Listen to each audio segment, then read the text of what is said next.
보겠습니다. 사사기 6장입니다.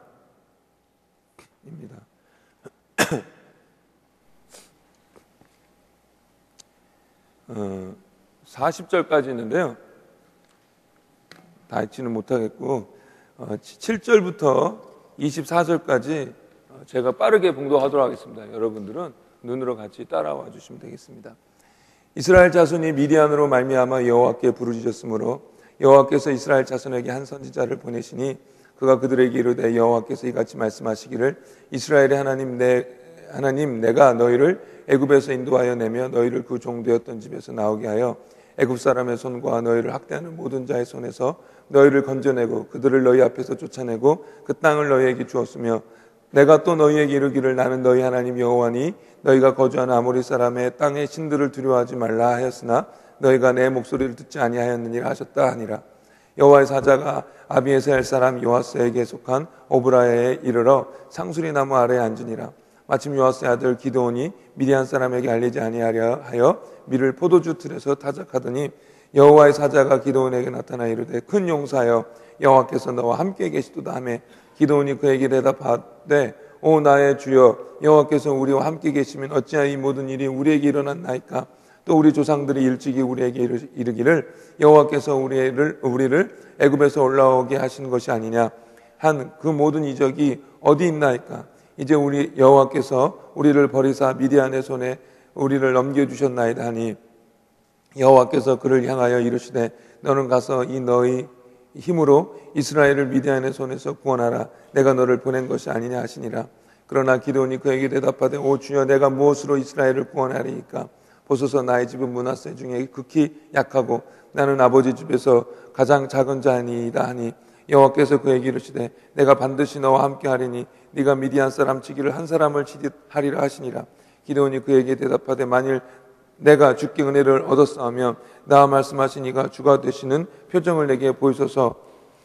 내가 예물을 가지고 다시 주께로 와서 그것을 주 앞에 들기까지 이곳을 떠나지 마시기를 원하나이다 하니 그가 이르되 내가 너 돌아올 때까지 머무르리라 하니라.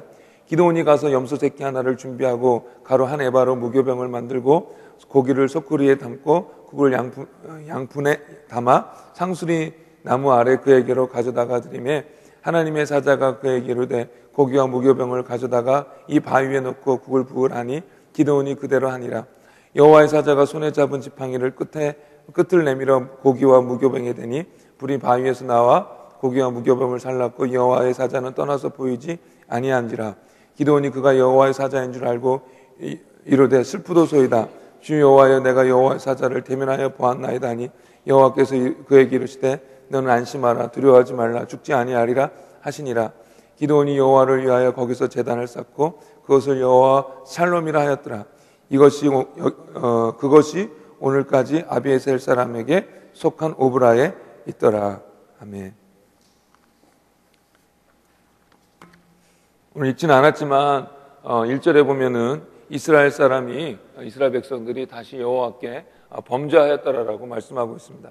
그래서 하나님께서는 7년 동안이나 미디안 백성들, 이 사람들의 지배하에 아래서 이스라엘 백성들이 고생하도록 하셨습니다. 미디안 사람들의 공격과 횡포 때문에 이스라엘 사람들은 제대로 생활할 수가 없었습니다.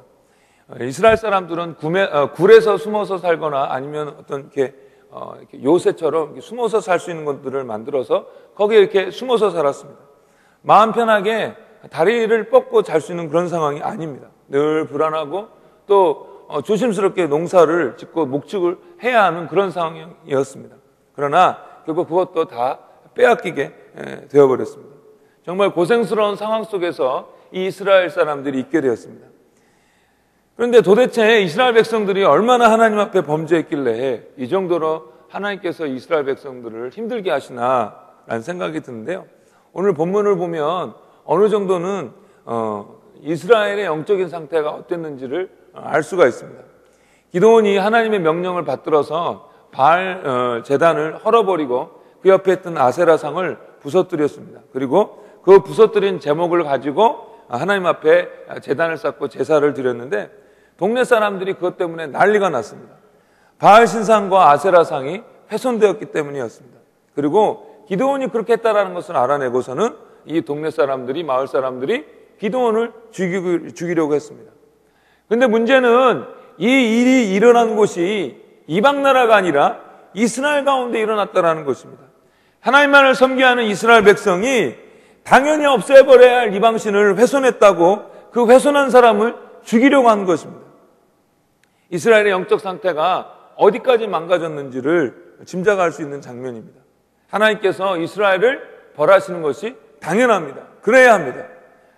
그런데 이스라엘은 그것 때문에 자기네들의 그 인생이 피폐해지고 고난당하게 됐는데 그 이유를 몰랐습니다. 기드온이 말한 내용을 보면은 알 수 있습니다. 하나님의 천사가 하나님께서 이제 기드온을 만나게 되죠. 그럴 때 대화를 하는 와중에 기드온이 이렇게 이야기합니다. 왜 과거에 기적을 베풀었던 하나님께서 우리를 이 지경으로까지 만드셨습니까? 라고 물어봅니다. 그런데 그 전에 무슨 일이 있었냐면 하나님께서 한 예언자를 보내줘서 이렇게 힘들어진 이유는 너희들이 나를 온전히 섬기지 않고 우상숭배해서 그렇게 되었다라고 말해 주었는데도 몰랐습니다. 여러분, 우리의 모든 시련이 다 우상숭배 때문에 또 죄 때문에 오는 것은 아닙니다. 그러나 혹시 우리의 어려움은, 우리의 시련은 나의 죄와 또는 나의 불순종 때문에 올 수도 있다라는 것입니다. 그렇기 때문에 혹시 그런 것은 아닌가라고 생각해 봐야 합니다. 예수님께서는 중풍병자에게 내 죄가 용서받았다라고 이렇게 선언해 주십니다. 그랬을 때 바리새파 사람들은 지가 뭔데? 정말 신성모독이다라고 하면서 속으로 아주 언짢게 생각했습니다. 그럴 때 그 생각을 하시고 예수님께서 내가 병을 고쳐주는 권세가 있는 것을 알게 하겠다라고 말씀하시면서, 아니, 죄를 용서하는 권세가 있는 것을 알게 하시겠다 하시면서 그 병을 고쳐주십니다. 그러면서 예수님께 자기가 죄를 용서하는 권세가 있다는 것을 확인시켜 주셨는데요. 이것을 보면서 알 수 있는 건 뭐냐면 이 중풍병자는 그 중풍병이 죄로부터 왔다라는 것을 알 수 있는 것입니다. 시대가 어려우니까 경제적으로 어려워지는 사람들이 많이 있습니다. 그렇죠. 시대가 경제적으로 어려워지니까 다 같이 어려워지는 것입니다. 그러나 어떤 분들은 다른 사람의 돈에 대해서 올바르게 대하지 않아서 하나님께서 징계 차원에서 경제적인 어려움을 줄 수도 있는 것입니다. 따라서 나의 경제가 어려워만 할 것이 아니라 혹시 내가 다른 사람의 돈에 대해서 정말 얼마나 정직하게 다루었는지 한번 따져봐야 하는 것입니다. 관계에 있어서 문제가 있을 수 있습니다. 억울하게 오해를 받고 관계에 있어서 힘들어지는 분들도 있습니다. 그러나 그것이 아니라 나의 완악함 때문에 자녀와 아내와 다른 성도들과의 관계에 있어서 어려움을 겪을 수도 있다는 것입니다. 근데 그것은 보지 아니하고 그냥 내가 힘들어 그렇고만 그렇게 하면서만 지낸다라는 것입니다.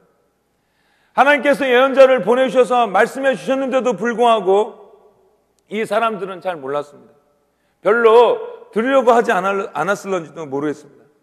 마찬가지로 여기저기서 회개해라, 돌이켜라, 끊어라, 갚아라, 사과해라 라고 하는데도 그냥 그런 것 없이 괜찮겠지 하면서 어물쩡 넘어가려고 하고 있을런지도 모르겠습니다. 그러면 이스라엘 백성이 그것 때문에 망하게 되는 것처럼 망하게 된다는 것입니다. 어서 돌이켜야 하는 것입니다. 우리의 고난의 원인이 어디에 있는지 살펴보아야 합니다. 혹시 엉뚱한 데서 그냥 시대의 경제가 어렵고 환경이 어렵다 해서만 찾고 내 안에 있는 죄와 불순종의 문제에 대해서는 간과하고 있다면 안 된다는 것입니다. 혹시 그 이유가 내 안에 있는 것은 아닌지 잘 주의 깊게 살펴보아야 하는 것입니다. 기드온이 어떤 특별한 믿음을 가졌는지는 잘 모르겠습니다. 일단 보이는 것은 하나님께서 일방적으로 기드온을 택하셨습니다. 하나님의 천사가 기드온에게 나타나서 힘센 용사여, 강한 용사여 라고 말합니다. 기드온이 언제 싸움을 잘했거나 훌륭하게 전쟁을 한 적이 없습니다. 지금도 무서워가지고 숨어서 지금 이렇게 미를 타져가고 있는 그런 상황이었습니다. 그러나 하나님께서는 힘센 용사라고 말씀하여 주십니다. 하나님께서 일방적으로 택해서 힘센 용사를 만드시겠다라는 것입니다. 아무튼 천사가 나타나서 여호와의 힘센 용사여라고 이렇게 선언해 주시는데 기드온이 여호와가 누군데요? 라고 말하지 않았다라는 것입니다. 여호와가 누군데요? 이렇게 하지 않았습니다. 그리고 그렇게 물어보지 아니하고 당시 자기에게 말하시는 그분이 진짜 여호와입니까? 라고 확인하는 질문만을 했습니다.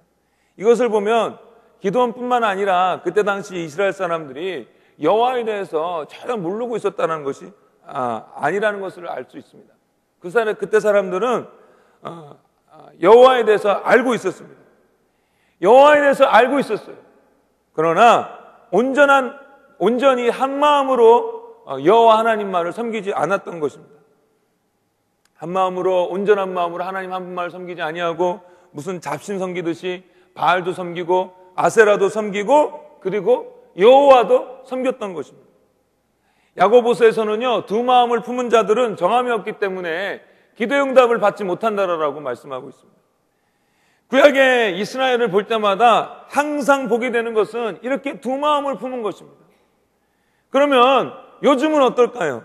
그때 당시에 이스라엘이 범했던 그런 우상숭배, 두 마음을 품은 것이 요즘 시대에는 어떻게 나타날까요?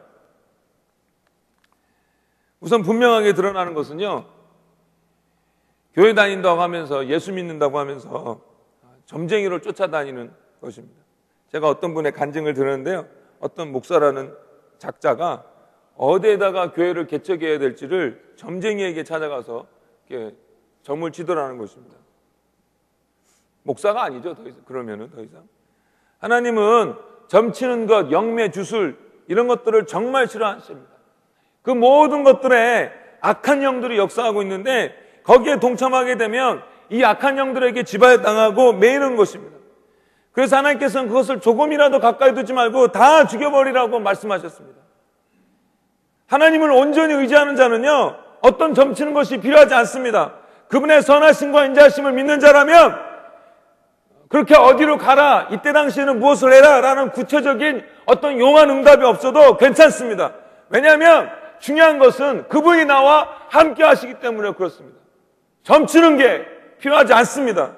뭘 앞으로 어떻게 해야 되는지 조금의 미래 일들을 몰라도 괜찮습니다. 그분이 나와 항상 함께 하시면서 우리를 인도하여 주시기 때문에 그렇습니다. 장난으로라도 점치는 것은 없어야 할 것입니다. 사단이 우리를 유혹할 때에 무슨 심각한 일인 것처럼 하면서 유혹하지 않습니다. 가벼운 일, 농담거리 일, 쉬운 일, 자연스러운 일처럼 여기게 만듭니다. 그래서 저희들을 넘어뜨리는 것입니다. 장난으로라도 점치지 마십시오. 그러면 그게 처음에는 장난이었다가 그것이 여러분을 올가매는 그런 무서운 덫이 될 것입니다. 또 다른 요즘의 우상숭배는 예전에 제가 몇 번 말씀드렸지만 하나님보다 더 중요시 여기는 모든 것들입니다. 그래서 다른 것이 하나님보다 더 중요하기 때문에 하나님의 뜻을 무시합니다. 교회도 출석하고 또 교회 안에서 봉사도 곧잘 합니다. 그러나 삶의 원칙은 자기입니다. 나의 성공, 나의 만족입니다. 그래서 그런 사람의 삶은 교회에는 다니고 봉사도 열심히 하는 것 같지만 삶 자체는 하나님께서 원하시는 삶과 전혀 다르게 사는 삶입니다. 그래서 또 이런 사람들을 또 잘 아는 교회는 타협하는 교회죠. 하나님을 잘 믿으면 여러분의 소원이 다 이루어집니다라고 가르칩니다. 이 땅에서 성공하고 이 땅에서 참으로 만족하는 삶을 살 수 있습니다라고 가르칩니다. 그러니 헌금을 조금만 더 하십시오. 그러면 사람들은 일요일에 교회 와가지고 예배 한번 드리고 헌금 좀 하고 그 다음부터는 자기의 성공을 위해서 자기가 원하는 것들을 얻기 위해서 자기 마음대로 사는 것입니다. 저희 청년부 어떤 자매가 다른 도시 가서 한두 달 정도 있었는데 거기 있는 동안 다른 어떤 미국인 교회를 한번 방문해야겠다 해서 방문해봤는데 그 교회가 때마침 그런 교회더래요. 어떻게 하면 이 땅에서 잘 살 수 있고 돈을 많이 벌 수 있는지 그런 걸 같이 가르치더래요. 다행히 자매가 분별력이 있어서 더 이상 그 교회를 가지는 않았는데 이 사사시대의 이스라엘 사람과 다른 것이 무엇이 있습니까? 그렇게 신앙생활을 하면 똑같습니다. 또 한 가지는 하나님보다 다른 것을 더 의지하는 것입니다. 하나님을 온전히 의지하지 않습니다. 왜요? 이스라엘 사람들은 하나님을 온전히 의지하지 않았습니다.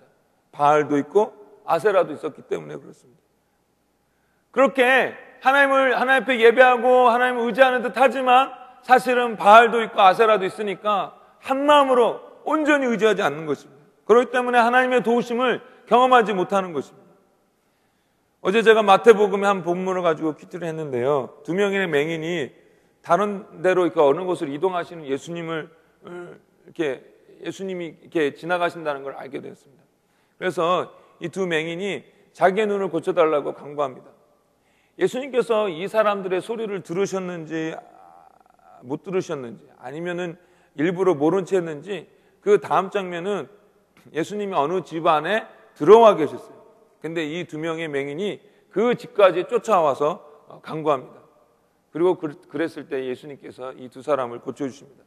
저 같으면 좀 용기가 없고 소심해서 길거리에서 그렇게 소리 질러서 구한 것도 창피한데 거기서 예수님께서 대답을 안 해주시면 미안하고 무안해서 이제 더 이상 하지 말아야겠다 했을 텐데 이 사람들은 집까지 쫓아가서 예수님께 구한 것입니다.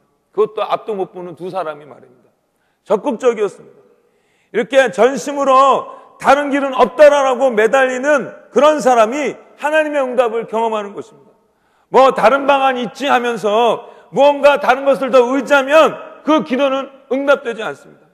왜 많은 사람들이 기도하지 않는 줄 아십니까? 하나님 외에 다른 것이 의지할 것이 있기 때문에 그렇습니다. 하나님 외에 다른 것들을 섬기기 때문에 기도하지 않습니다. 그 모든 것들이 다 하나님께서 허락하셨고 그 모든 것들은 다 하나님께서 허락하셔야 이루게 하셔야만 되는 것인데도 불구하고 그것을 모르고 하나님이 아닌 다른 것들을 해줄 수 있다고 믿기 때문에 기도하지 않는 것입니다. 설령 기도해도 간절하지 않은 것입니다. 이런 우상숭배가 이스라엘을 망하게 했습니다. 그리고 이런 우상숭배가 우리를 철저히 우리의 삶을 파괴시키는 것입니다. 이런 우상숭배 문화 속에서 하나님께서는 기드온을 불러내십니다. 큰 용사라 부르시면서 이스라엘을 구원하실 거라고 사명을 주십니다. 그럴 때 기드온은 자기의 집안은 므낫세 지파 중에서도 가장 약하고 또 자기는 자기 가족 중에서도 가장 별 볼 일 없다라고 이야기합니다. 그때 당시 지금보다도 그때 당시에 고대 사회에 있어서 무슨 일을 하려면 자기의 집안, 이 자기와 연결된 가족들이 매우 중요했을 것입니다. 왜냐하면 자기가 무슨 일을 할 때 서포트를 해줄 그룹이 필요한데 당장은 자기 친족 가족이니까요. 하나님께서 사명을 주시는데 자기의 능력, 배경을 보니까 영 불가능한 미션인 것입니다. 물론 기드온이 겸손하게 자기를 낮춰서 이야기한 것이기도 하겠지만 분명히 자기가 가진 것들을 돌아보면서 하나님 앞에 말씀드린 것입니다. 그럴 때 하나님께서는 이렇게 말씀하십니다. 나 여호와가 너와 함께 하겠다. 하나님께서 저희들에게도 사명을 주시고 또 영적인 전쟁 가운데 저희들을 부르셨습니다. 나의 죄성과 싸우고 사단의 유혹과 핍박과 싸워야 합니다. 그런데 많은 실패한 영적인 리더들의 이야기를 듣고 또 연약하기만 한 나 자신을 봤을 때에 이 시대에 허락하신 사명을 감당하고 또 영적인 전쟁을 치르는 것이 영 불가능한 것처럼 보입니다. 사실 객관적으로는 불가능합니다. 그러나 우리 예수님께서는 세상 끝날까지 함께 해주겠다라고 약속하시면서 성령님을 저와 여러분들에게 보내어 주셨습니다. 우리가 정말로 의지하고 소원하면 성령님께서 이길 수 있는 힘을 부어주십니다. 리차드 포스터가 돈, 섹스, 권력이라는 책을 썼죠. 저도 대학교 2학년 때인가 그 책을 읽었었습니다. 참 은혜를 많이 받았는데요. 근데 저는 어렸을 때 그 책을 읽으면서 나는 이런 부분에 있어서는 강하다 이렇게 생각을 하게 되었습니다. 그러나 저 자신을 점점 알아가게 되면서 그렇지 않구나라는 것을 실감하게 되었습니다. 하나님께서 원하시는 그 거룩함을 유지하기 위해서 날마다 싸워야 하는데 보통 힘든 것이 아닙니다. 그래서 저는 아침마다 기도합니다. 주여 도와주옵소서. 오늘 하루도 또 싸우겠습니다. 정말 싸우겠습니다. 그러니 저를 좀 도와주옵소서. 그런데 그렇게 소원하면서 기도할 때에, 거룩을 위해서 기도할 때에, 영적인 전쟁을 위해서 기도할 때에 하나님께서 늘 도와주시는 것을 경험하게 됩니다. 나쁜 생각이 막 머리에 이렇게 또아리를 치고 있을 그때에 막내 희우가 막 울어버리는 것입니다. 그럼 퍼쩍 깨가지고 이놈 하면서 또 달래주다가 나쁜 생각들이 사라지고, 하나님 앞에 기도하고 소원할 때에 나 자신에게서 이길 힘도 주시고 주의 환경도 도와주셔서 분명히 이길 수 있는 길을 주신다는 것입니다.